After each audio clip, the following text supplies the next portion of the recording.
नमस्कार, मैं नितिन शर्मा नवीन senior secondary school की ऑनलाइन क्लासेस में आपका एक बार फिर से स्वागत करता हूं। तो हम अभी जो लास्ट वीडियो मैंने बनाया था जिसमें हमने इंडेमनिटी कॉन्ट्रैक्ट और गारंटी कॉन्ट्रैक्ट इनके प्रोविजन, इनकी जो एसेंशियल एलिमेंट हैं उनके बारे में हमने बात की थी, जो कि सेक्शन 124 से लेके 147 तक है। 124 में इंडेमनिटी कॉन्ट्रैक्ट की डेफिनेशन थी, 126 में गारंटी कॉन्ट्रैक्ट की। इसी के साथ जब हम आगे बढ़ते हैं तो सेक्शन 148 से 181 तक हमारे पास एक नया कॉन्ट्रैक्ट एक्ट आता है। एक सामने एक नया कॉन्ट्रैक्ट एक्ट के जो प्रोविजन होते हैं वो होते हैं हमारे सामने। वो कौन कौन से होते हैं? तो वो है निक्षेप अनुबंध और गिरवी अनुबंध, ओके, बेलमेंट कॉन्ट्रैक्ट और प्लेस कॉन्ट्रैक्ट, ओके। इसके बारे में जो भी सारे प्रोविजन हैं वो कहां पर है? 148 से लेके 181 के सेक्शन में, ओके। अब हम बात करेंगे यहां कि सर, आप पूछ सकते हो कि सर निक्षेप अनुबंध होता क्या है, गिरवी अनुबंध होता क्या है? तो हम बड़े शॉर्ट में आपको एज ए रिवीजन के तौर पर इनको समझाने का प्रयास करते हैं। बाकी का इसका जो डीपली आपकी नोटबुक में भी है, ओके। तो केवल हम अपने एग्जाम का सोच कर चल रहे हैं जगह, जिससे आपका अच्छे से रिवीजन हो जाए। तो निक्षेप अनुबंध एक ऐसा अनुबंध है जिसमें एक पक्षकार दूसरे पक्षकार को किसी निश्चित समय के लिए, किसी निश्चित उद्देश्य के लिए माल सौंपता है। क्या बेटा? माल सौंपता है। और जब दूसरा व्यक्ति उस माल को जब रिसीव कर रहा है, प्राप्त कर रहा है, उसकी भी जिम्मेदारी यह है कि माल का उद्देश्य पूरा हो जाता है तो आप उसे वापस उस पहले पक्षकार को वापस कर दे, ओके। अब आगे बढ़ते हैं कि इसमें हमें एक आइडिया लगा कि कितने पक्षकार होते हैं। इसमें 2 पक्षकार होते हैं, एक होता है निक्षेपी और एक होता है कौन सा? निक्षेप ग्रहीता, ओके।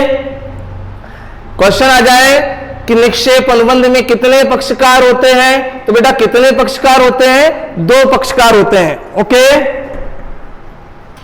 तो पहला है कौन सा? निक्षेपी, दूसरा निक्षेप ग्रहीता। अब मैंने क्वेश्चन मतलब जो डेफिनेशन बोली थी बेलमेंट की, उसमें साफ बोला था कि जो व्यक्ति माल सौंप रहा है, माल दूसरे पक्षकार को दे रहा है, तो वो तो कौन होगा? निक्षेपी। कौन होगा? निक्षेपी होगा, ओके, जिसे हम बोल सकते हैं बेलर, ओके। और एक होता है निक्षेप ग्रहीता, जो माल किसी निश्चित समय के उद्देश्य के लिए, किसी निजी उपयोग के लिए माल ले रहा है निक्षेपी से, वो कौन होगा? निक्षेप ग्रहीता, जिसे हम बोल सकते हैं बेली, ओके। तो 2 पार्टीज है इसमें, बेलर और बेली, ओके। अब आगे बढ़ते हैं, निक्षेप अनुबंध को थोड़ा और डिस्कस करते हैं कि जो निक्षेप अनुबंध में हम जिस माल की बात कर रहे हैं, जिस माल की बात हम कर रहे हैं, वो माल कैसा होना चाहिए, किस तरीके के नेचर का होना चाहिए? मूवेबल होना चाहिए। वो गुड्स कैसा होना चाहिए? मूवेबल होना चाहिए। कैसा होना चाहिए? चल प्रकृति का, मतलब जो वस्तु कैसी होनी चाहिए? चल प्रकृति की होनी चाहिए, ओके, अचल प्रकृति की नहीं होनी चाहिए। अब आगे बढ़ते हैं, वस्तु की सुपुर्दगी। साथ में इसमें मुख्य बात है, यदि हम किसी को माल सौंपेंगे नहीं तो निक्षेप अनुबंध पूरा हो सकता है क्या? नहीं।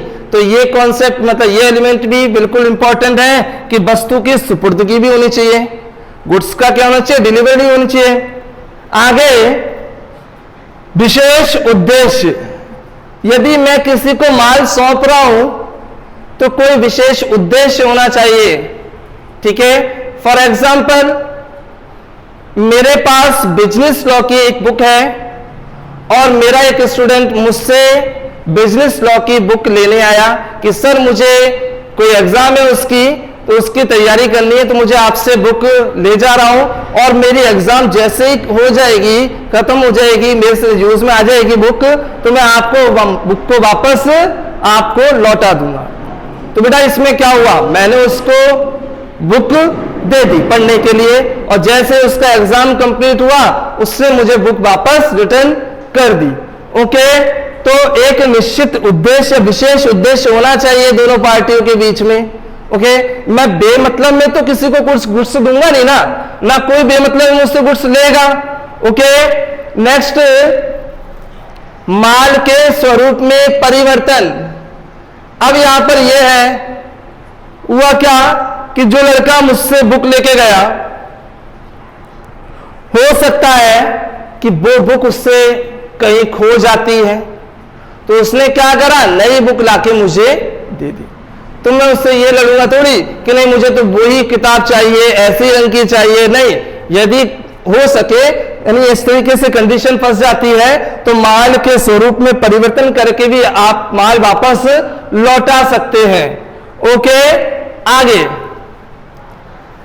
बैंक में जमा धन निक्षेप नहीं होता है। बेटा ये क्लियर कर लेना कि निक्षेप आपने बोला सर कि माल को सामने वाले को सौंप दो और वापस ले लो, ये निक्षेप अनुबंध है। और यदि आप इसी तरीके से आइडिया लगा लो कि बैंक में हमने जो पैसा जमा कराया है वो बाद में हमें वापस मिलता है निश्चित उद्देश्य के बाद, या जो भी एफडी आरडी आप कराते हो उसके बाद, तो ये भी निक्षेप अनुबंध होगा। नहीं बेटा, ये निक्षेप अनुबंध बिल्कुल नहीं होगा, क्योंकि स्पष्ट रूप से एक्सप्रेसली लिखा हुआ है निक्षेप अनुबंध में कि बैंक में जमा किया गया जो भी धन है वो निक्षेप अनुबंध नहीं है। उसका रीजन क्या है, यदि आप बैंक में जाते हो और आपने मानिए 5,000 रुपए बैंक में अकाउंट में जमा कराए और जमा कराने के बाद आपने 2,000 का ये दो नोट और 500 के दो नोट जमा कराए। अब बाद में कभी आप भविष्य में निकालने जाते हो तो सेम कंडीशन में मिलते हैं क्या, नहीं हो सकता है, आपको 100 के नोट दे दे वो। ओके, तो इस हिसाब से बैंक में जमा धन निक्षेप नहीं माना जाता। नेक्स्ट, किसी प्राकृतिक घटना से माल का नष्ट होना। यहां पर इस पॉइंट का मेन इंटेंशन किसके लिए है, निक्षेप ग्रहीता को प्रोटेक्शन देने के लिए है। कैसे, जब एक बात बताइए, यदि मैंने अपनी कोई वस्तु किसी दूसरे व्यक्ति को सौंप दी और सौंपने के बाद उसकी कोई गलती नहीं थी, उसने माल को बिल्कुल नष्ट नहीं किया, कुछ भी नहीं किया, सेफ्टी से रखा, परंतु कोई भूकंप आने से या कोई बड़ी आपदा आने से वो माल नष्ट हो जाता है, तो उसकी जिम्मेदारी हम किसको नहीं दे सकते, निक्षेप ग्रहीता को नहीं दे सकते। Okay, it is clear. तो ये काफी सारे एलिमेंट है इसमें। अब आगे बढ़ते हैं इसमें निक्षेप में कि निक्षेप के कितने टाइप होते हैं। निक्षेप दो तरीके के होते हैं बेटा। कितने तरीके के, दो। एक होता है ग्रेचुटस, एक नॉन ग्रेचुटस। ओके, निःशुल्क और सशुल्क। मैंने बोला था कि उस बच्चे को जब मैंने बुक दी थी तो मेरा कोई इंटेंशन ये नहीं था कि उससे पैसा लेना है कि यार आप 4 दिन के लिए लेके जा रहे हो, मुझे इतना रुपया चाहिए, नहीं। तो यदि मैंने अपने वैसे ही सेवा भाव से उसको दी थी या कुछ भी मान लो, तो वहां पर निःशुल्क निक्षेप कहलाएगा। परंतु आप यदि मान लिए सशुल्क कौन सा होगा कि यदि आप किसी चीज को, वस्तु को किसी सामने वाले को दे रहे हो और उसके बदले में कोई कंसिडरेशन की डिमांड कर रहे हो, तो वो कौन सा होगा, सशुल्क निक्षेप होगा। तो बेटा इसी तरीके से निक्षेप अनुबंध इस तरीके से क्लियर हो जाता है। अब आगे बढ़ते हैं, गिरवी अनुबंध की बात करते हैं। थोड़ा बहुत सेम लगता है, ये आपको थोड़ा बहुत सेम लगेगा। क्यों लगेगा, इसमें भी कितनी पार्टी है, 2। इसमें भी कितनी पार्टी है, 2। इसमें भी एक व्यक्ति दूसरे व्यक्ति को माल सौंप रहा है और सामने वाला रख रहा है। परंतु यहां ध्यान रखें, गिरवी अनुबंध में क्या होता है, मैं आपको एक एग्जांपल के बेस पे बताता हूं।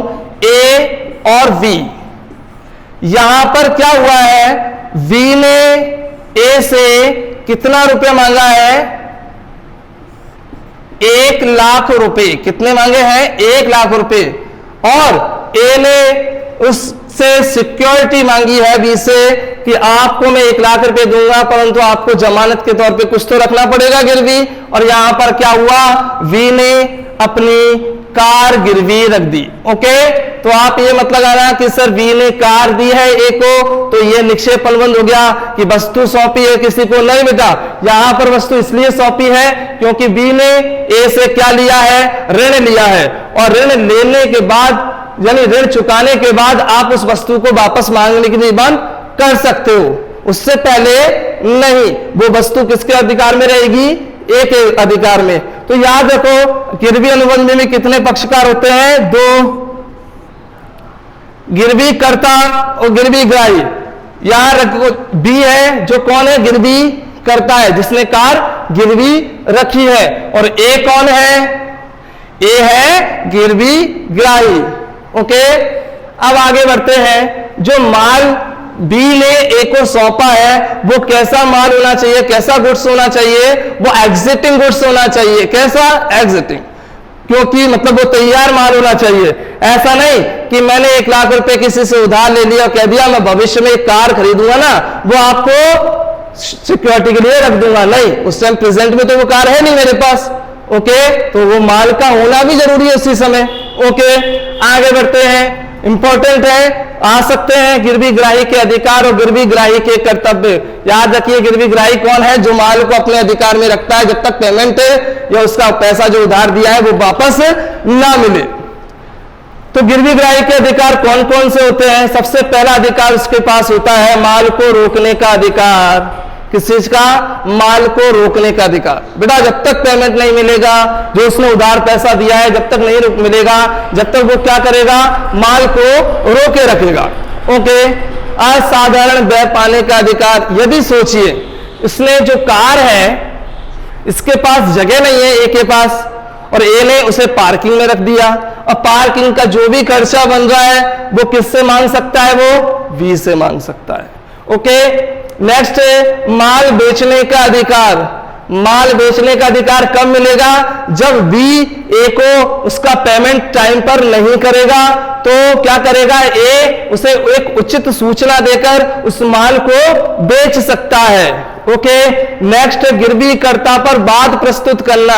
बेटा ये भी बहुत स्पष्ट है, यदि बी ने समय पर पैसा नहीं चुकाया, 1 लाख रुपए नहीं चुकाए, तो ए बी पर क्या कर सकता है, केस कर सकता है। ओके, आगे बढ़ते हैं।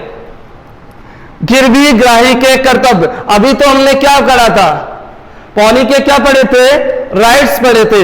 अब ड्यूटीज पढ़ते हैं कि उसका कर्तव्य क्या बनता है। ओके, माल की उचित देखरेख करना। जब बी ने ए को कार सौंपी थी, ठीक है, तो ए को क्या काम करना है, उस माल की देखरेख करनी है, कार की क्या करनी है, देखरेख करनी है। दूसरा, माल को निजी उपयोग में ना लेना। ये भी एकदम क्लियर कर लो, यदि आप किसी से प्लेस कॉन्ट्रैक्ट करते हो और आपकी पोजीशन पौनी टाइप की होती है, गिरवी ग्राही की टाइप की होती है, तो उस समय आप उसके माल को जिसको आपने सिक्योरिटी के रूप में रखा है उसको अपने निजी उपयोग में बिल्कुल नहीं लोगे। अभी क्या हुआ, मान लीजिए एक तरीके से ए ने जो कार गिरवी रख ली थी बी की, और वो क्या कर रहा है, टैक्सी के रूप में चला रहा है, पैसा कमा रहा है, तो ये गलत है ना, ये बिल्कुल गलत है। ओके, ये कहां लिखा हुआ है, गिरवी अनुबंध प्लेस कॉन्ट्रैक्ट के प्रोविजन में लिखा हुआ है।